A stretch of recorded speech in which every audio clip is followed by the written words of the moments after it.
अब हम लोग करेंगे unit number 10 chemistry grade 10th पैडल बोर्ड एनबीएफ की book unit number 10 that is hydroxy compound. तो जैसे हम लोग इस सीरीज़ में कर रहे हैं, सबसे पहले हम इसके आज की इस वीडियो में तमाम एसएलओस देखेंगे जो कि नेशनल करिकुलम ऑफ पाकिस्तान 2022-23 में मौजूद हैं, जिनकी बुनियाद पर फेडरल बोर्ड का पेपर आएगा और उसी की बुनियाद पर ये बुक बनी है। इस चैप्टर के लिए जो एसएलओस हैं वो हम लोग देखेंगे। तो सबसे पहला SLO, describe the manufacture of ethanol. This can be done by discussing fermentation of aqueous glucose at 25 to 35 degrees Celsius in the presence of yeast and in the absence of oxygen, catalytic addition of steam to ethane at 300 degrees Celsius and 6000 kilopascals और 60 atmospheric pressure. तो ये 6 atmospheric pressure उन्होंने लिखा है, ये उनसे mistake हुई है। This is 60 atmospheric pressure. 60 atmospheric pressure हमारे पास इक्वल होता है 6000 किलो पास्कल्स के लिए, और ये जो चीज़ कह रहे हैं कैटालिटिक एडिशन ऑफ स्टीम, उसमें यही प्रेशर यूज़ किया जाता है। In the presence of an acid catalyst including a comparison of the advantages and disadvantages of the two method. तो ये हमारा सबसे पहला एसएलओ है, बहुत ही सिंपल है। इसके अंदर हमें देखना है प्रोडक्शन ऑफ एथेनॉल। एथेनॉल क्या है ये आपको पिछले 2 चैप्टर से आसानी से पता है। ये सेकंड मेंबर है हमारे पास अल्कोहल फैमिली का, जिसके अंदर हमारे पास 2 कार्बन्स होते हैं। अगर मैं जल्दी से इसको ड्रॉ करूँ, वैसे अब आपको ये खुद भी ड्रॉ करना आता है। 2 कार्बन्स हैं, किसी भी कार्बन के साथ, क्योंकि वो आपको पता है रोटेट करके आप उसको उसी तरह ला सकते हैं। किसी भी कार्बन के साथ आपके साथ एक OH ग्रुप है, यहाँ बना दें या ऊपर बना दें, वो तो सेम चीज़ है। यहाँ पर एक हाइड्रोजन है, यहाँ पर एक हाइड्रोजन है, 4 बॉन्ड्स कंप्लीट। तो दिस इज़ एथेनॉल। ओके, तो अब हमने देखना है कि हम एथेनॉल को इंडस्ट्रीज़ में किस तरह प्रोड्यूस करते हैं, यानी एथेनॉल इंडस्ट्रीज़ में, जिसके बहुत सारे यूजेस हैं एथेनॉल के। अभी यूजेस हम देखेंगे भी। इसको फ्यूल्स में भी यूज़ किया जाता है और बाहर के मुल्कों में इसको बियर यानी शराब में भी यूज़ किया जाता है एथेनॉल को। तो एथेनॉल जो है मेनली उसका यूज़ जो है इंडस्ट्री में जहाँ इसको प्रोड्यूस किया जाता है, इसका यूज़ है एज़ फ्यूल्स, जो कि हम देखेंगे भी। तो इसको किस तरह से प्रोड्यूस किया जाता है, इसका जो सबसे पहला मेथड है प्रोडक्शन का, जो एसएलएम है, that is fermentation of aqueous glucose. तो इसको हम लोग देखते हैं कि ये क्या है। अब जो फर्मेंटेशन ऑफ एक्वस ग्लूकोज है, उसमें हमने ये करना है कि हमने ग्लूकोज लेनी है। अब ग्लूकोज हम कहाँ से लेते हैं, तो ये सबसे फर्मेंटेशन ऑफ एक्वस ग्लूकोज सबसे बड़ा फ़ायदा है कि ग्लूकोज हम लोग डायरेक्टली लेते हैं प्लांट से। जो मेन चीज़ें हम यूज़ करते हैं दैट इज़ शुगर केन, और हम लोग यूज़ करते हैं कॉर्न वगैरह। ऐसे जो प्लांट्स हैं इनको हम लोग यूज़ करते हैं, इनसे हम लोग ग्लूकोज हासिल करते हैं। तो इनसे आसानी से ग्लूकोज निकाली जा सकती है, इनके अंदर ग्लूकोज मौजूद होती है। तो ये सबसे बड़ा फ़ायदा है, ये जो हमारा पहला मेथड है एथेनॉल को प्रोड्यूस करने का, फर्मेंटेशन। इसका सबसे बड़ा फ़ायदा ये है कि इसके अंदर हम ये this is the renewable method. Renewable का आपको मतलब पता ही होगा कि इसको हम लोग बार-बार यूज़ कर सकते हैं। ऐसा नहीं होगा कि कभी ये चीज़ ख़त्म हो जाए। अब जैसे आपके पास पेट्रोल है, तो पेट्रोल नॉन रिन्यूएबल है। एक दिन आएगा कि पेट्रोल ज़मीन में ख़त्म हो जाएगा, लेकिन ये जो एथेनॉल फर्मेंटेशन के थ्रू आप प्रोड्यूस करेंगे, कभी ज़िंदगी ख़त्म नहीं होगा, क्योंकि शुगर केन और कॉर्न ये तो आप हमेशा उगा सकते हैं। आप उसको उगाएँ, फिर बीज लें, फिर उगा दें। तो ये तो आप क़यामत तक इसको उगाते रहेंगे शुगर केन और कॉर्न को। तो फिर फर्मेंटेशन एक रिन्यूएबल मेथड है। तो इस वजह से अब हम लोग देखते हैं कि हमने करना क्या है। हमने ग्लूकोज़ को लेना है और उसके बाद हमारे पास एक फंगस होता है दैट इज़ कॉल्ड यीस्ट। ये हमारे पास एक फंगस होता है। इस फंगस को हमने इस ग्लूकोज़ के अंदर डाल देना है। इस ग्लूकोज़ को हमने पानी में डिज़ॉल्व करना है। इसको हमने एक्वस ग्लूकोज़ बनाना है, इसका हमने वाटर बनाना है। पानी में हमने इसको डिज़ॉल्व कर दिया, इससे हमने इसको हासिल किया था। इसके अंदर हमने यीस्ट डाल देनी है। तो यीस्ट सिंपली एक फंगस है, इससे कोई डरने की चीज़ नहीं है। इसके अंदर हमने यीस्ट को डाल दिया। अब यीस्ट एक्वस ग्लूकोज़ में ही काम करती है, क्योंकि उसको पानी की ज़रूरत होती है। लेकिन यीस्ट जो कि फंगस है, वो एक लिविंग थिंग है। ये इस ग्लूकोज़ को खाएगी। ओके, तो इसका फूड है ग्लूकोज़। सो ईट्स ग्लूकोज़ एक किस्म की। इससे वो एनर्जी प्रोड्यूस करेगी। अब हम लोग भी जब कोई भी खाना खाते हैं, आपको बायोलॉजी से पता होगा, हमने उससे एनर्जी प्रोड्यूस करनी है। तो अब यीस्ट 2 तरीके से एनर्जी अपनी प्रोड्यूस करती हैं। एक है एरोबिक रेस्पिरेशन, ये आपने पिछली क्लास में पढ़ा होगा इन बायोलॉजी। और दूसरा आपके पास मेथड होता है इसके अंदर तो ऑक्सीजन मौजूद होती है, इसके लिए आपको ऑक्सीजन की ज़रूरत है। और एक दूसरा मेथड होता है एनएरोबिक रेस्पिरेशन। तो ये आपके पास एब्सेंस ऑफ ऑक्सीजन में होती है। जब आपके पास ऑक्सीजन मौजूद नहीं है, तो फिर उसके अंदर भी आपको एनर्जी चाहिए ज़िंदा रहने के लिए, तो फिर यीस्ट एनारोबिक रेस्पिरेशन का सहारा लेती है। अब यहाँ पर भी इधर भी जब हमने फर्मेंटेशन करनी है, हम लोग इसको क्लोज्ड कंटेनर या ऐसी जगह पर करेंगे जहाँ पर कोई ऑक्सीजन मौजूद नहीं है। तो ये हमने ऐसी कंडीशन में करनी है जहाँ पर हमारे पास कोई भी ऑक्सीजन मौजूद नहीं है। अब यीस्ट क्या करेगी कि आपके पास ग्लूकोज़ हम लेंगे, उस ग्लूकोज़ के ऊपर यीस्ट एक्ट करेगी और इस ग्लूकोज़ को वो तोड़ेगी।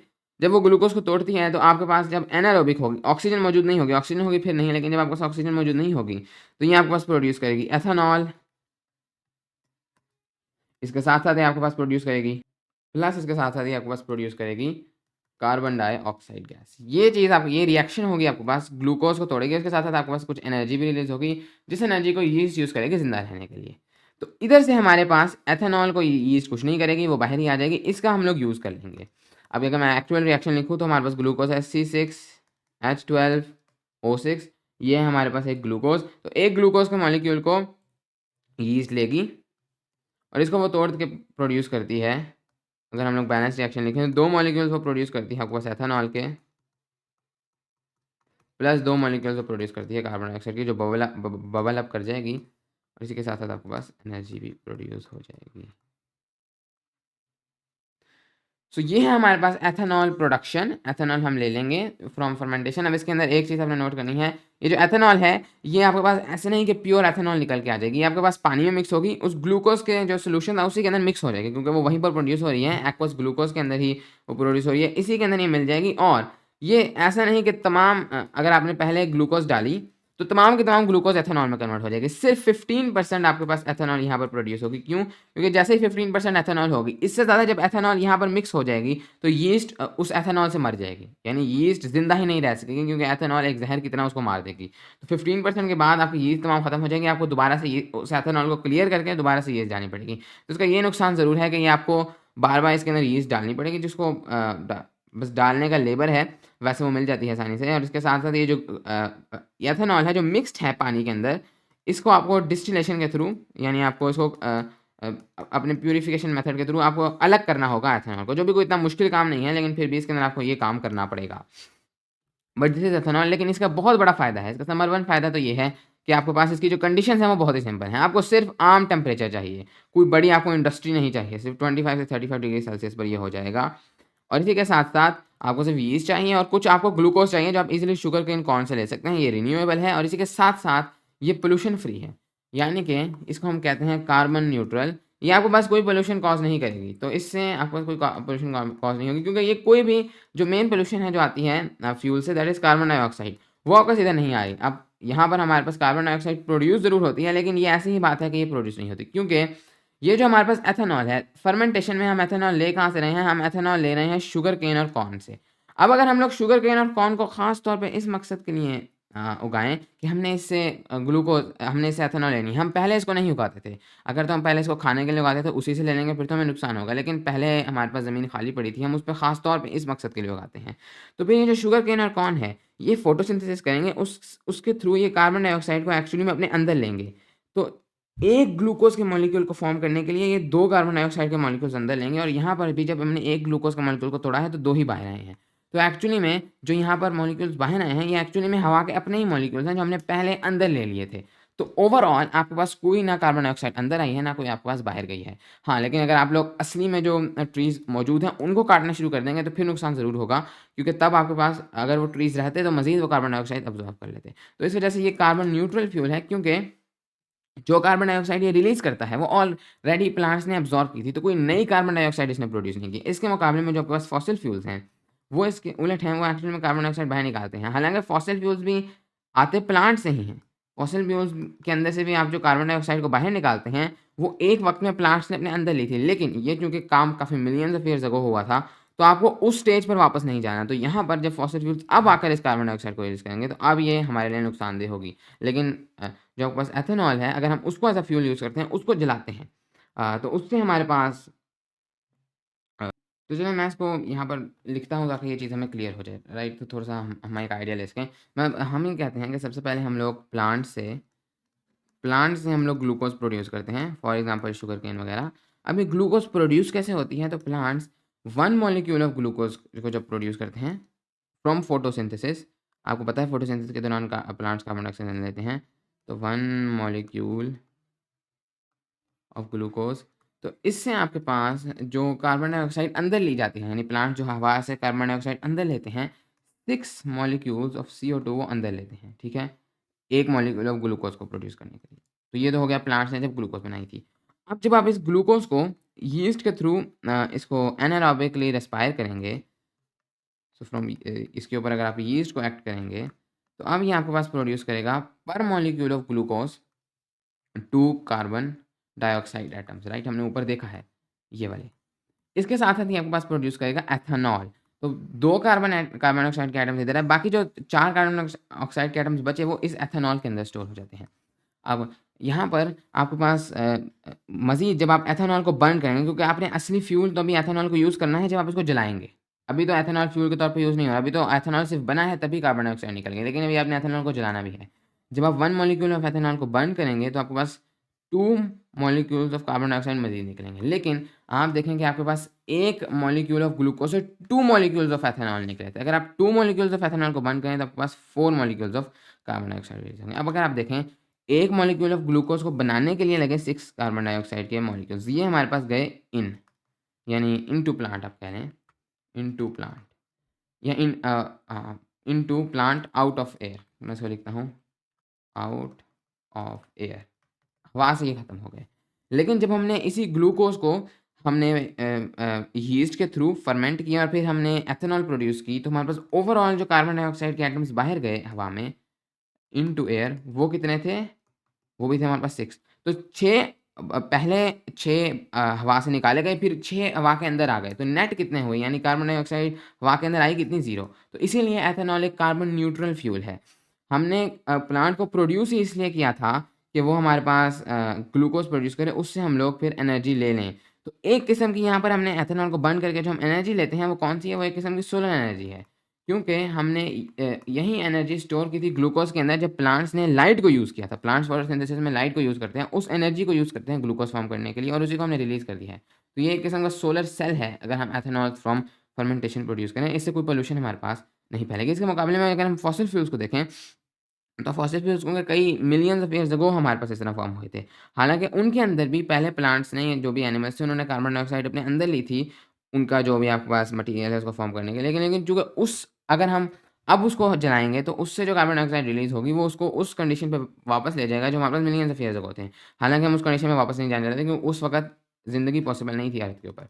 तो इस तरीके से फर्मेंटेशन ऑफ ग्लूकोज़ जो कि पहला मेथड है, ये रिन्यूएबल मेथड भी है, हम हमेशा कर सकते हैं और इसी के साथ-साथ इससे कोई पॉल्यूशन भी हमारे पास नहीं फैलेगी। इसके बाद जो नेक्स्ट मेथड है, नेक्स्ट मेथड जो है, इसको अगर मैं थोड़ा-सा क्लियर करूँ, नेक्स्ट मेथड है हमारे पास कैटालिटिक एडिशन ऑफ स्टीम। अच्छा, आप ये जो पहला फर्मेंटेशन ऑफ एक्वस ग्लूकोज़ है जिसे हमने देख लिया, हमने देखा ये एक रिन्यूएबल मेथड है, रिन्यूएबल, पॉल्यूशन फ्री है, इससे आपके पास कोई पॉल्यूशन फॉर्म नहीं होगा क्योंकि कोई कार्बन डाइऑक्साइड नहीं है, कोई क्लाइमेट चेंज नहीं होगी, बिल्कुल सेफ़ है। और इसी के साथ-साथ ये आपके पास लो कंडीशंस पर ईज़ी नॉर्मल कंडीशंस पर हो जाता है। इसके अलावा कोई ख़ास प्रेशर या कोई ख़ास टेम्परेचर ज़रूरत नहीं, आम टेम्परेचर पर ये हो जाएगा। और इसी के साथ-साथ आपको ये एंश्योर करना है कि कोई ऑक्सीजन ना मिले। इसको आप एक बंद जगह पर करें जहाँ कोई ऑक्सीजन मौजूद नहीं है, ऑक्सीजन वहाँ से निकाल दें ताकि जो यीस्ट है वो ऑक्सीजन के बगैर ग्लूकोज़ को यूज़ करेगी तब वो एथेनॉल प्रोड्यूस करेगी, वरना वो एथेनॉल प्रोड्यूस नहीं करेगी और फिर इस एथेनॉल को हम फ्यूल के तौर पे यूज़ करेंगे। लेकिन इसका एक डाउन साइड या इसका एक नुकसान ये है कि ये बहुत स्लो प्रोसेस है। यानी कि आपको बार-बार पहले यीस्ट डालनी पड़ेगी, फिर उसको रिप्लेस करना पड़ेगा, फिर आपको एथेनॉल को उसके अंदर से ग्लूकोज़ के अंदर से निकालना पड़ेगा, तो ये काफ़ी एक मुश्किल काम है। हालाँकि रिन्यूएबल है, इसके लिए आपको काफ़ी ज़्यादा मेहनत चाहिए और स्लो प्रोसेस है, इतनी ज़्यादा आप ढेर सारे वक़्त में नहीं प्रोड्यूस कर सकेंगे, आहिस्ता-आहिस्ता आपके पास एथेनॉल प्रोड्यूस होगी। सो ये एक स्लो प्रोसेस है, ये इसका मेन आपके पास डाउन साइड है और इसके अंदर हाई लेबर रिक्वायर्ड है। लेकिन इसके मुकाबले में जो आपके पास दूसरा वे है, catalytic addition of steam to ethene at 300 degree Celsius and 60,000 kilopascals या 60 एटमॉस्फेरिक प्रेशर, 6 नहीं है, in the presence of an acid catalyst. ये जो है आपके पास कैटालिटिक एडिशन ऑफ स्टीम, इसके अंदर आपने क्या करना है कि आपने जो ईथेन है, ईथेन आपको कहाँ से मिलेगा? ईथेन आपको मिलेगा क्रूड ऑयल से। हमने पिछले चैप्टर में देखा था कि हम पेट्रोलियम या क्रूड ऑयल को रिफाइन करते हैं, उधर से हम लोग ईथेन को निकालेंगे और इसको हम प्रोड्यूस करेंगे फ्रॉम क्रैकिंग। तो हम लोग बड़े जो हमारे पास फ्रैक्शंस हैं उनको हम क्रैक करेंगे, तो उससे हम लोग ये प्रोड्यूस कर लेंगे। हम लोग रिएक्ट करेंगे, बल्कि इसको हम लोग रिएक्ट नहीं करेंगे, पहले हम लोग इसको डिहाइड्रेट करेंगे, ओके? डिहाइड्रेट हम लोग इसको करेंगे विद आमतौर पे एल्यूमिना के थ्रू इसको डिहाइड्रेट किया जाता है, जैसे हमने अल्कोहल को भी पिछले चैप्टर में देखा था, इसी के थ्रू हम लोग डिहाइड्रेट करते थे और ये हमारे पास प्रोड्यूस कर देगा। क्रूड ऑयल से हमने लिया इथेन, इससे हम लोग प्रोड्यूस कर देंगे इथीन, तो हम इसको डिहाइड्रेट करेंगे, प्लस हमारे पास प्रोड्यूस हो जाएगा वाटर जो डिहाइड्रेट इसको किया, तो यस नहीं प्लस हमारे पास प्रोड्यूस हो जाएगा H2 गैस, तो हम इसको डिहाइड्रेट मुझे नहीं कहना चाहिए, पता नहीं इसको क्या कहेंगे, लेकिन इसके अंदर से हम लोग हाइड्रोजन को हम लोग बाहर निकालेंगे, इसको डिहाइड्रोजिनेशन कहेंगे। तो एनीवेज ये अगर मैं रिएक्शन लिख भी दूँ तो भैया पास से आपको इजीली जितना हमने पिछले 2 चैप्टर में पढ़ा है आपको ये आता ही होगा। 2 कार्बन्स हैं आपके पास, राइट, बाकी इसके अंदर ये आपके पास 4 बॉन्ड्स हैं। इसको आप लोगों ने इस तरीके से डिहाइड्रोजिनेट करना है, तो उधर से आप लोगों के पास एक डबल बॉन्ड फॉर्म हो जाएगा, क्योंकि आपके पास 2 हाइड्रोजन निकल चुके हैं, तो आपके पास एक डबल बॉन्ड फॉर्म हो जाएगा, इधर से एक हाइड्रोजन निकल चुका है, तो सिर्फ यहाँ 2 बॉन्ड्स रह जाएंगे, प्लस आपके पास हाइड्रोजन गैस फॉर्म हो जाएगी। तो ये हमने इसको कर लिया है डिहाइड्रेट, तो यहाँ से हमने इथेन लिया क्रूड ऑयल से, उसको हमने पहले इथेन प्रोड्यूस किया और उसके बाद क्रैकिंग से इथेन प्रोड्यूस किया, उसके बाद हमने इसको डिहाइड्रोजनेट किया और हमने इथीन प्रोड्यूस कर दिया। इथीन प्रोड्यूस हो गया तो हम लोग रिएक्ट करेंगे इथीन को विद वाटर विद स्टीम। तो ये जो है catalytic addition of steam to ethene, ये हमने इथेन के अंदर नहीं हमने एडिशन करनी स्टीम की, हमने एक्चुअली में इथीन के अंदर करनी है, लेकिन इथीन जो है वो इथेन से ही आएगी। तो ये में भी यहाँ पर उन्होंने इथीन लिखना था, ये इथेन लिख दिया, लेकिन इथेन से पहले हम लोग इथीन प्रोड्यूस करेंगे, उसके बाद हम लोग इथीन जो है हमारे पास आ गई, इससे हम लोगों ने प्रोड्यूस किया है अब इससे हम लोग इसको हम लोग रिएक्ट करेंगे विद वाटर और इसके साथ ही हम लोग प्रोड्यूस कर देंगे एथेनॉल। तो ये वाली रिएक्शन तो आपको आती होगी, ये हमने पिछले चैप्टर में डिटेल से देखा था, hydration of ethene alkenes, but ये तो आपको आती होगी। प्लस यस हमने इथेनॉल प्रोड्यूस कर दी है, तो ये भी एक मेथड है एथेनॉल को प्रोड्यूस करने का। तो पिछला था फर्मेंटेशन, ये एक मेथड है catalytic addition of steam to ethene.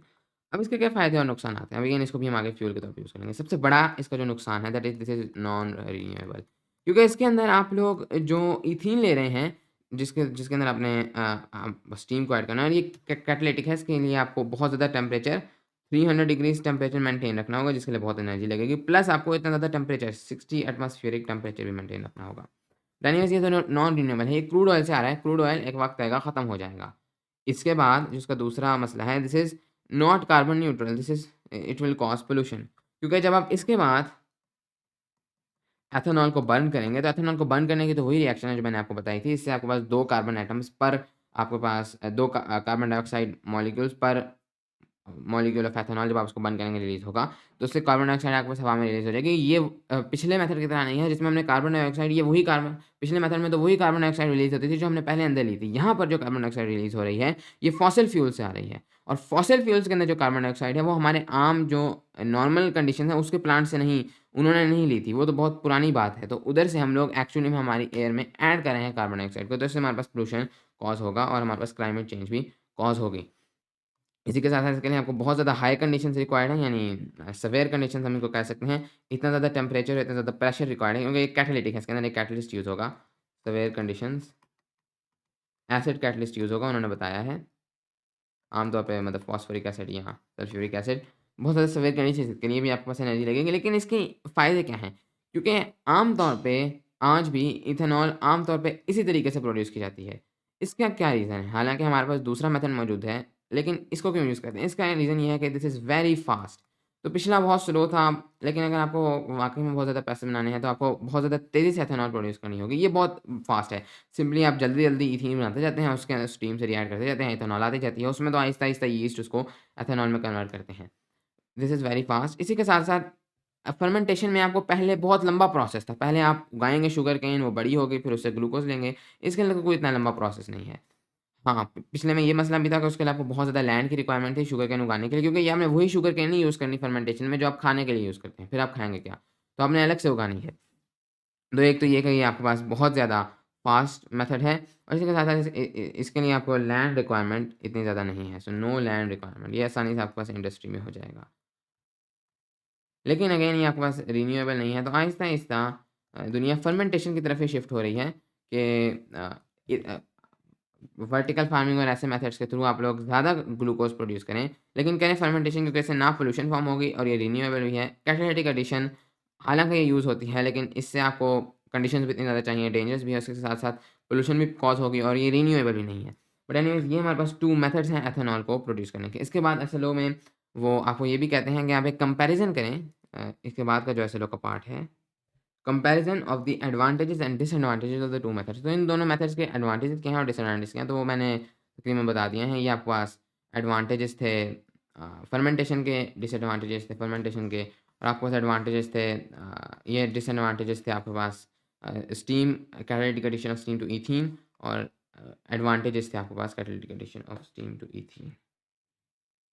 Describe the combustion of alcohols. तो अब अल्कोहल्स की कम्बस्चन यानी अल्कोहल्स को जब हम जलाते हैं तो क्या होता है, तो जनरल फार्मूला ये है कि जब भी आप लोग अल्कोहल्स को जलाएंगे यानी इसके अंदर ऑक्सीजन ऐड करेंगे तो ये आपके पास प्रोड्यूस करेगा carbon dioxide plus water plus energy. ये वो एनर्जी है जिसको आप लोग यूज़ कर लेंगे through combustion of alcohols. Alcohol as a fuel जो हम यूज़ करते हैं इसको जलाने के लिए मेनली हम दो ही यूज़ करते हैं, मेथनॉल और एथेनॉल, जिसको हमने अभी प्रोड्यूस करना देखा है एथेनॉल को। और आमतौर पे ज़्यादातर आम यूज़ में एथेनॉल यूज़ किया जाता है क्योंकि इसको हम फर्मेंटेशन के थ्रू प्रोड्यूस करके कोई पोल्यूशन नहीं कॉज करेंगे थ्रू दिस। अब यही काम आप लोग फॉसिल फ्यूल्स के साथ भी कर सकते हैं। आप लोग फॉसिल फ्यूल्स को भी अगर जलाएँ, कंबस्शन करें तो उससे भी हमें एनर्जी मिलती है। लेकिन हम लोग चाहते हैं आहिस्ता-आहिस्ता हम लोग अल्कोहल्स और कंबस्टन की तरफ जा रहे हैं क्योंकि इससे पोल्यूशन कॉज़ नहीं होगी। इससे जो कार्बन डाइऑक्साइड है ये कोई पोल्यूशन कॉज़ नहीं करेगी क्योंकि ये एक्चुअली में हमने पहले ली थी तो उसी को हमने वापस निकाल दिया है। फॉसिल फ्यूल से जो कार्बन डाइऑक्साइड निकलेगी वो एक एडिशनल कार्बन डाइऑक्साइड होगी जो कि क्लाइमेट चेंज कॉज़ करेगी। तो एथेनॉल की फॉर एग्ज़ाम्पल अगर कंबस्टन है, हमने ऑलरेडी देखी, अगर हमारे पास एथेनॉल है that is CH that is अगर मैं लिखूँ दिस इज़ C2H5 एक इथाइल और उसके साथ एक OH जुड़ा हुआ है, प्लस अगर आप इसके साथ ऑक्सीजन जोड़ दें, तो अब सबसे पहले हमारे पास एक कंडीशन है जो कि हम आम तौर पे करेंगे, दिस इज़ कंप्लीट कंबस्टन। तो जो नॉर्मल तरीके से आपके पास कंबस्टन होगी दिस इज़ कंप्लीट कंबस्टन। ये तो आपको तब होती है जब आपके पास एनफ ऑक्सीजन मौजूद है, ऑक्सीजन इसके साथ जलना है। जब आपके पास एनफ ऑक्सीजन मौजूद है, आप किसी बंद कमरे में नहीं हैं या किसी ऐसी जगह नहीं जहाँ पर ऑक्सीजन की कमी है, तो फिर ये कंप्लीट कंबस्टन होगी अगर आप बाहर करते हैं तो अल्कोहल्स को। इससे आपके पास प्रोड्यूस होगी कार्बन डाइऑक्साइड गैस, साथ में प्रोड्यूस होगा वाटर और साथ में ऑफ कोर्स एनर्जी प्रोड्यूस होगी जिसको आप लोग यूज़ कर लेंगे। तो ये एक एक्सोथर्मिक रिएक्शन होगी। तो अगर हम इसको बैलेंस करें तो जब हमारे पास एनफ ऑक्सीजन होती है यानी 3 मॉलिक्यूल्स ऑफ ऑक्सीजन मौजूद होंगे पर एथेनॉल के मॉलिक्यूल के लिए, तो तकरीबन हमारे पास 2 कार्बन डाइऑक्साइड के मॉलिक्यूल्स और 3 वाटर के मॉलिक्यूल्स प्रोड्यूस हो जाएँगे। जैसे हमने देखा था, मैंने आपको बताया था 2 कार्बन डाइऑक्साइड के मॉलिक्यूल्स ही प्रोड्यूस होते हैं पर मॉलिक्यूल ऑफ एथेनॉल। और इस तरीके से जब हम सब कुछ मैंने आपको बैलेंस करके दिखाया था फर्मेंटेशन में, तो अगर फर्मेंटेशन के थ्रू आप एथेनॉल प्रोड्यूस करते हैं तो इससे कोई पोल्यूशन कॉज़ नहीं होगी। हाँ, अगर आप लोग एथेनॉल को प्रोड्यूस करते हैं थ्रू फ्यूल्स के थ्रू तो उससे फिर आपके पास पोल्यूशन कॉज़ होगी। अब ये जो आपके पास कंबस्चन होगी कंप्लीट कंबस्चन, अगर आप लोग जैसे मैंने बताया फर्मेंटेशन के लिए एथेनॉल आप फर्मेंटेशन से प्रोड्यूस कर रहे हैं तो कोई प्रॉब्लम नहीं है। अगर आप लोग इसको फॉसिल फ्यूल से प्रोड्यूस कर रहे हैं जैसे हमने देखा कैटालिटिक एडिशन से, तो फिर आपके पास प्रॉब्लम होगी। बट एनीवेज़ जब आप कंप्लीट कंबस्चन करेंगे तो आपके पास एक ब्लू फ्लेम आपको नज़र आएगा, एक क्लीन ब्लू फ्लेम। लेकिन एक दूसरा सिनेरियो भी है जो कि हो सकता है अगर आप बहुत तेज़ी से एथेनॉल को बर्न कर रहे हैं या ऑक्सीजन की कमी हो जाती है, तो आपके पास होगी इनकम्प्लीट कंबस्चन जिसमें इतनी ऑक्सीजन ही मौजूद नहीं होगी, तो ये आपके लिए काफ़ी डेंजरस हो सकता है। इससे हम हमेशा बचते हैं। सो जब पहला सिनेरियो है जब इनकम्प्लीट में, जब आपके पास लिमिटेड ऑक्सीजन होगी, जब आपके पास पर एथेनॉल मॉलिक्यूल सिर्फ 2 मॉलिक्यूल्स ऑफ ऑक्सीजन अवेलेबल होंगे। सो आपके पास इस किस्म की रिएक्शन होगी, सिर्फ 2 मॉलिक्यूल्स रह गए तो फिर आपके पास कार्बन मोनोऑक्साइड गैस प्रोड्यूस हो जाती है और वाटर प्रोड्यूस हो जाता है। तो अब आपके पास CO2 के बजाय CO प्रोड्यूस हो जाता है। आपके पास कार्बन मोनोऑक्साइड गैस प्रोड्यूस हो जाती है। ये हम लोग हरगिज़ भी नहीं चाहते। ओके, तो हमें हमेशा इससे बचने की कोशिश करेंगे क्योंकि कार्बन मोनोऑक्साइड गैस एक बहुत टॉक्सिक गैस है। कार्बन डाइऑक्साइड गैस इससे हमें कोई खतरा नहीं, सिर्फ़ हमें खतरा है क्लाइमेट चेंज का। वैसे ये कोई हमें इससे कोई डेंजर डेंजर नहीं, सिर्फ़ ये क्लाइमेट चेंज कॉज़ करती है, उससे गर्मी कॉज़ होती है। हाँ, अगर आप फिर फर्मेंटेशन से प्रोड्यूस करेंगे एथेनॉल तो वो भी नहीं होगा। लेकिन ये तो बहुत टॉक्सिक है, हम कभी भी ये नहीं चाहेंगे कि हमारे पास लिमिटेड ऑक्सीजन हो। तो हमेशा आप इसको एक वेंटिलेटेड जगह पर करें जहाँ पर इनफ ऑक्सीजन हो ताकि इनकम्प्लीट कंबस्शन ना हो जाए क्योंकि बहुत डेंजरस है, इससे ये लीथल है, इससे इंसान मर भी सकता है। इसके बाद एक दूसरी कंडीशन है इनकम्प्लीट में ही, जिसके अंदर आपके पास वेरी लिमिटेड ऑक्सीजन होगी। जब आपके पास ऑक्सीजन बहुत ही कम है, सिर्फ़ 1 मॉलिक्यूल बचा है ऑक्सीजन का पर मॉलिक्यूल ऑफ एथेनॉल, तो ये और भी ज़्यादा डेंजरस हो जाता है। इसके अंदर आपके पास कार्बन ही होती है, कार्बन ऑक्सीजन के साथ मिलती ही नहीं है। और हाँ, जो इनकम्प्लीट कंबस्शन है, इससे जो एनर्जी प्रोड्यूस होगी ये कम होगी। कंप्लीट कंबस्शन से ज़्यादा एनर्जी प्रोड्यूस होगी, इससे कम आपके पास एनर्जी प्रोड्यूस होती है। लेकिन जब आपके पास इतनी कम ऑक्सीजन रह गई, तो फिर इसे फेक मॉलिक्यूल रहेगा तो फिर आपके पास directly carbon as solid form में प्रोड्यूस हो जाती है, बाकी आपके पास वाटर प्रोड्यूस हो जाएगा। तो डायरेक्टली सॉलिड फॉर्म में आपके पास यहाँ पर कार्बन जो है वो फॉर्म हो गई है। ये कार्बन सॉलिड फॉर्म में कैसे होगी? ये आपके पास हवा में उड़ जाएगी। छोटे-छोटे पार्टिकल्स होंगे कार्बन के, ब्लैक से पार्टिकल्स होंगे कार्बन के, जो इसके साथ-साथ हवा में डायरेक्टली उड़ जाएँगे। इसको हम लोग कहते हैं सूत, और ये बहुत डेंजरस है क्योंकि ये फिर आपकी नाक में जा सकता है, और अगर डायरेक्ट कार्बन आपके जिस्म में चली गई तो वो बहुत ज़्यादा डेंजरस होगा। एनीवेज़ इनकम्प्लीट कंबस्शन जो है इसका आमतौर पे एक येलो फ्लेम होता है, येलो या फिर ऑरेंज फ्लेम होता है और स्मोकी होता है। इसके अंदर अक्सर आपको सूत नज़र आएगी। सो आपने हमेशा कोशिश करनी है कि आपके पास इनफ ऑक्सीजन हो ताकि कार्बन डाइऑक्साइड प्रोड्यूस हो और आप सेफ रहें। ओके, तो इस तरीके से आप लोग जलाते हैं अल्कोहल्स को और फ्यूल के तौर पे यूज़ करते हैं अल्कोहल्स को। अब जैसे-जैसे दुनिया आगे बढ़ रही है तो आपके पास जो पेट्रोल है उसकी जगह पर हम लोग एथेनॉल को यूज़ करना शुरू हो रहे हैं, क्योंकि एथेनॉल हम लोग अगर फर्मेंटेशन से प्रोड्यूस करें तो हमारे लिए काफ़ी आसानी रहेगी। हम लोग पॉल्यूशन से बच सकेंगे। तो हम आपने सुना होगा E20 या फिर E27, तो दुनिया के एडवांस मुल्कों में इस किस्म के फ्यूल हैं जिसके अंदर 20% पेट्रोल में एथेनॉल है, 27% पेट्रोल में एथेनॉल है। पाकिस्तान में तो अभी E0 है, कोई एथेनॉल नहीं है पेट्रोल में, लेकिन उम्मीद है कि इसमें भी जल्दी एथेनॉल ऐड हो जाएगी। तो जितनी ज़्यादा, अब कंप्लीट एथेनॉल नहीं है क्योंकि अभी इंजन्स के पास इतनी सलाहियत नहीं है कि वो कंप्लीट एथेनॉल को बर्न कर सकें। लेकिन जैसे-जैसे इंजन एडवांस होंगे तो फिर हम कंप्लीट एथेनॉल की तरफ भी जा सकते हैं, जिससे कोई भी पॉल्यूशन कॉज़ ना हो अगर हम लोग उसको फर्मेंटेशन के थ्रू प्रोड्यूस करें। Discuss the applications of alcohols as fuels, including their advantages and disadvantages over fossil fuels। तो हम लोगों ने ऑलरेडी इस पर बात की कि अल्कोहल्स के एप्लीकेशंस क्या हैं फ्यूल्स के तौर पर, और इसके एडवांटेजेस और डिसएडवांटेज क्या हैं और फॉसिल फ्यूल। तो अब ये जब अलग से आपको कहते हैं अल्कोहल्स और कंपैरिजन करते हैं फॉसिल फ्यूल के साथ, तो इनका बुनियादी मतलब है जब हम लोग इसको फर्मेंटेशन के थ्रू प्रोड्यूस करें। तो हमारे पास अल्कोहल एज अ फ्यूल, जब हम लोग इसको प्रोड्यूस करें फ्रॉम फर्मेंटेशन, या फिर हमारे पास एक दूसरा मेथड है कि हम लोग इसको क्यों यूज़ करें एनर्जी में, हम डायरेक्ट फॉसिल फ्यूल्स को ही यूज़ कर लेते हैं। जैसे कि हमारे पास है नेचुरल गैस, हमारे पास है पेट्रोल, हमारे पास है कोल। इन चीज़ों को हम लोग यूज़ क्यों नहीं कर लेते, जो हमने 3 फॉसिल फ्यूल्स देखे थे पिछले चैप्टर में। तो ये दोनों हमारे पास तरीके हैं। इन दोनों के क्या एडवांटेजेस हैं और क्या डिसएडवांटेजेस, कब हम किसको यूज़ करें। सबसे पहला अगर हम लोग कंपैरिजन देखें जो अल्कोहल का है, जो अल्कोहल का फ़ायदा है और फॉसिल फ्यूल का डिसएडवांटेज है। अगर मैं यहाँ पर एक टेबल बना दूँ, this is for alcohol and this is for fossil fuels. अब अल्कोहल का नंबर 1 फ़ायदा ये है कि अल्कोहल जो हैं these are renewable of course. Renewable और रिन्यूएबल और पोल्यूशन फ्री में फ़र्क है। रिन्यूएबल ये है कि ये बार-बार प्रोड्यूस हो सकता है, हालाँकि इससे पोल्यूशन भी कॉज़ हो रही हो। लेकिन कम से कम ऐसा तो नहीं कि एक वक़्त आएगा कि हम अल्कोहल ही बनाना, हम हमसे बने ही ना। तो ये तो रिन्यूएबल है। लेकिन fossil fuel this is non renewable. एक वक़्त आएगा जब फॉसिल फ्यूल्स खत्म हो जाएँगे, उसके बाद हम लोग क्या करेंगे? नंबर 2 अल्कोहल्स अगर हम लोग फर्मेंटेशन के थ्रू प्रोड्यूस करते हैं, तो वो इसी के साथ-साथ वो कार्बन न्यूट्रल हैं। यानी उनसे आपके पास कोई पॉल्यूशन कॉज़ नहीं हो रही, जबकि फॉसिल फ्यूल्स इससे आपके पास पॉल्यूशन कॉज़ होगी, क्लाइमेट चेंज आपके पास कॉज़ होगी। तो ये फॉसिल फ्यूल का सेकंड डिसएडवांटेज है। तो ये 2 एडवांटेजेस थे अल्कोहल्स के, लेकिन फिर भी हम लोग फॉसिल फ्यूल्स को आज भी यूज़ करते हैं। इसका क्या रीज़न है? नंबर 1, सबसे पहले तो ऑफ कोर्स जब हम फर्मेंटेशन के थ्रू अल्कोहल्स को प्रोड्यूस करेंगे, दिस विल बी स्लो। ये काफ़ी स्लो प्रोसेस होगा। Fossil fuels is extremely fast, जल्दी से आप निकालें और डायरेक्टली उसको चला दें। इसके बाद अल्कोहल्स का एक और नुकसान है इसकी लेस, आप कहेंगे low energy density. Energy density क्या है कि अगर आपने सेम अमाउंट ऑफ एनर्जी लेनी है, तो फॉसिल फ्यूल्स आपको कम मिकदार में ज़्यादा दे सकेंगे। अगर फॉर एग्ज़ाम्पल अगर फॉसिल फ्यूल्स और अल्कोहल्स हैं, अगर आप लोगों ने जाना है 300 किलोमीटर्स तय करने हैं एक गाड़ी पे, एक में आप लोग यूज़ करते हैं एथेनॉल और एक में आप लोग यूज़ करते हैं कोई मे बी पेट्रोल। तो अगर आप लोग पेट्रोल यूज़ करेंगे तो आपको कम पेट्रोल की अमाउंट यूज़ करनी पड़ेगी, मे बी सिर्फ़ 20 लीटर्स, पता नहीं इतना ही है या नहीं। लेकिन सिर्फ 20 लीटर्स आप हो सकता है यूज़ करें, अगर अब बहुत ही गाड़ी पे डिपेंड करता है। लेकिन हो सकता है अगर आप लोगों ने एथेनॉल को यूज़ करना है तो उसके आपको 30 लीटर्स यूज़ करने पड़ेंगे या इवन 40 लीटर्स यूज़ करने पड़ेंगे, क्योंकि एथेनॉल की ज़्यादा मिकदार आपको चाहिए होगी सेम एनर्जी हासिल करने के लिए, क्योंकि इसकी एनर्जी डेंसिटी कम है। और इसकी एनर्जी डेंसिटी कम होने का एक रीज़न ये है कि एथेनॉल के अंदर ऑक्सीजन मौजूद होती है, फॉसिल फ्यूल्स के अंदर ऑक्सीजन मौजूद नहीं होती। तो एथेनॉल के अंदर ऑलरेडी कुछ ऑक्सीजन मौजूद है, तो इसको मज़ीद ऑक्सीजन कम चाहिए, तो ये ऑक्सीडाइज़ कम होता है, एनर्जी कम प्रोड्यूस होती है, इसकी एनर्जी डेंसिटी हाई है। तो इसीलिए फॉसिल फ्यूल्स, इन 2 एडवांटेजेस की वजह से फॉसिल फ्यूल्स को बहुत ज़्यादा यूज़ किया जाता है। तो ये तो थे मेन एडवांटेजेस और डिसएडवांटेजेस, यही हैं कि अल्कोहल का ये फ़ायदा है एथेनॉल का कि वो रिन्यूएबल और कार्बन न्यूट्रल है, जो कि एक्चुअली में हमें चाहिए। और लेकिन फिर भी हम लोग फॉसिल फ्यूल्स को यूज़ करते हैं, उसका रीज़न हमारे पास ये है, कौन इतना टाइम वेट करेगा, और इससे हमें ज़्यादा मिकदार भी इसकी चाहिए होगी। इसके अलावा अल्कोहल्स की ये भी है एथेनॉल वगैरह की कि अभी जो ये मॉइस्चर बहुत आसानी से कैप्चर कर लेते हैं, तो इससे आपके पास इंजन्स रस्ट हो जाते हैं, यानी इंजन्स को ज़ंग लग जाता है। जबकि फॉसिल फ्यूल्स जो हैं ये इस मामले में क्लीन है, यानी क्लीन तो नहीं कहेंगे लेकिन सेफर फॉर इंजन। तो ये हैं अल्कोहल्स, एथेनॉल और फॉसिल फ्यूल्स के uses.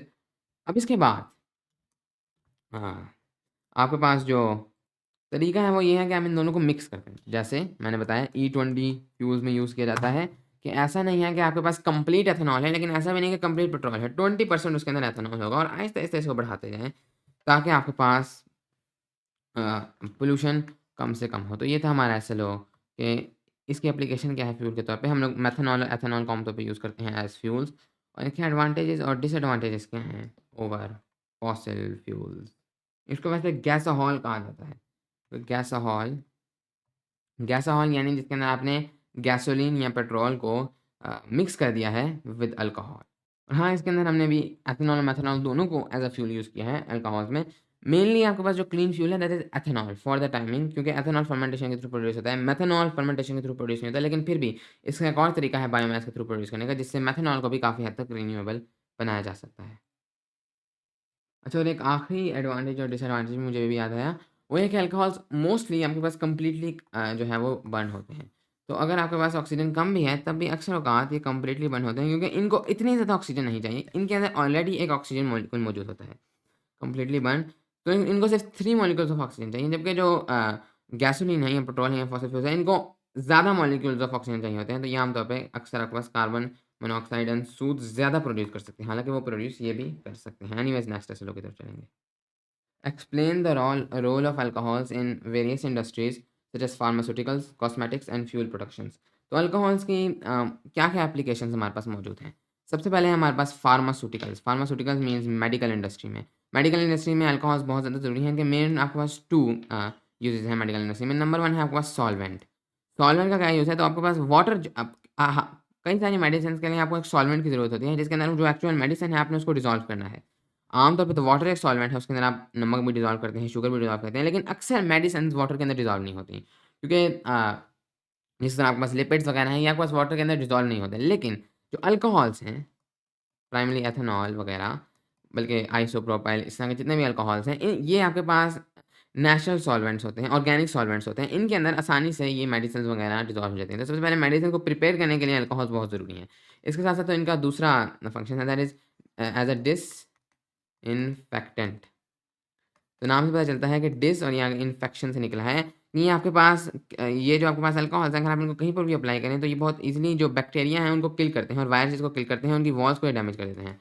Kills bacteria and viruses, बल्कि किल लिखना चाहिए अगर अल्कोहल्स हैं तो। Kill bacteria and viruses. तो ये अल्कोहल्स का नंबर 2 यूज़ है एज़ अ डिसइन्फेक्टेंट। तो अक्सर औक़ात अक्सर चीज़ों के ऊपर जहाँ पर आपने मेक श्योर करना है कि आप ये जगह क्लीन हो, तो उसको अक्सर क्लीन किया जाता है यूज़िंग अल्कोहल, जैसे आइसोप्रोपिल वगैरह। तो इस तरीके से जैसे अक्सर आपने कोई इलेक्ट्रॉनिक्स को भी क्लीन करना है तो उसमें भी आइसोप्रोपिल को यूज़ किया जाता है, 60% आइसोप्रोपिल। तो ये आप लोगों के 2 यूज़ेज़ हैं फार्मास्यूटिकल्स में। इसके और फार्मास्यूटिकल्स में ये बहुत ज़्यादा यूज़ होते हैं। हर मेडिसिन में अल्कोहल आम तौर पे यूज़ होता है। इसके पास कॉस्मेटिक्स। कॉस्मेटिक्स क्या है? कॉस्मेटिक्स का मतलब होता है वो सब्सटेंसेस जो आप स्किन पे अप्लाई करते हैं, अप्लाई टू स्किन। जैसे कि परफ्यूम है, जैसे कि लोशंस हैं। सो इनके अंदर भी अल्कोहल बहुत ज़्यादा यूज़ होता है। परफ्यूम्स में अल्कोहल बहुत ज़्यादा यूज़ होता है, क्योंकि अल्कोहल की ख़ास बात ये है कि इट इवेपोरेट्स ईज़िली। तो जैसे ही आप कोई भी परफ्यूम अप्लाई करें, अगर तो वो परफ्यूम उसके अंदर पानी के अंदर वो स्मेल मिलाई गई हो या वो आपके पास प्लेज़ेंट स्मेल मिलाई गई हो, तो वो अब आप आपके जो कपड़े हैं या स्किन है उसके ऊपर वो पानी भी चिपक जाएगा, तो उससे स्किन वेट हो जाएगी, जो कि प्लेज़ेंट नहीं है। लेकिन अगर हम लोग अल्कोहल यूज़ करेंगे तो वो ईज़िली इवेपोरेट कर जाएगा, तो उससे आपके पास जो पानी वाली चीज़ थी वो इवेपोरेट कर गई, सिर्फ़ आपके पास जो स्मेल थी वो रहेगी। तो अल्कोहल्स को परफ्यूम्स में यूज़ किया जाएगा। इसके अलावा अल्कोहल्स को लोशंस में अक्सर यूज़ किया जाता है, क्योंकि अक्सर अल्कोहल जो हैं वो आपके पास काफ़ी ऑयली होते हैं, तो आपकी स्किन को ऑयली रखते हैं और स्किन को ड्राई नहीं होने देते।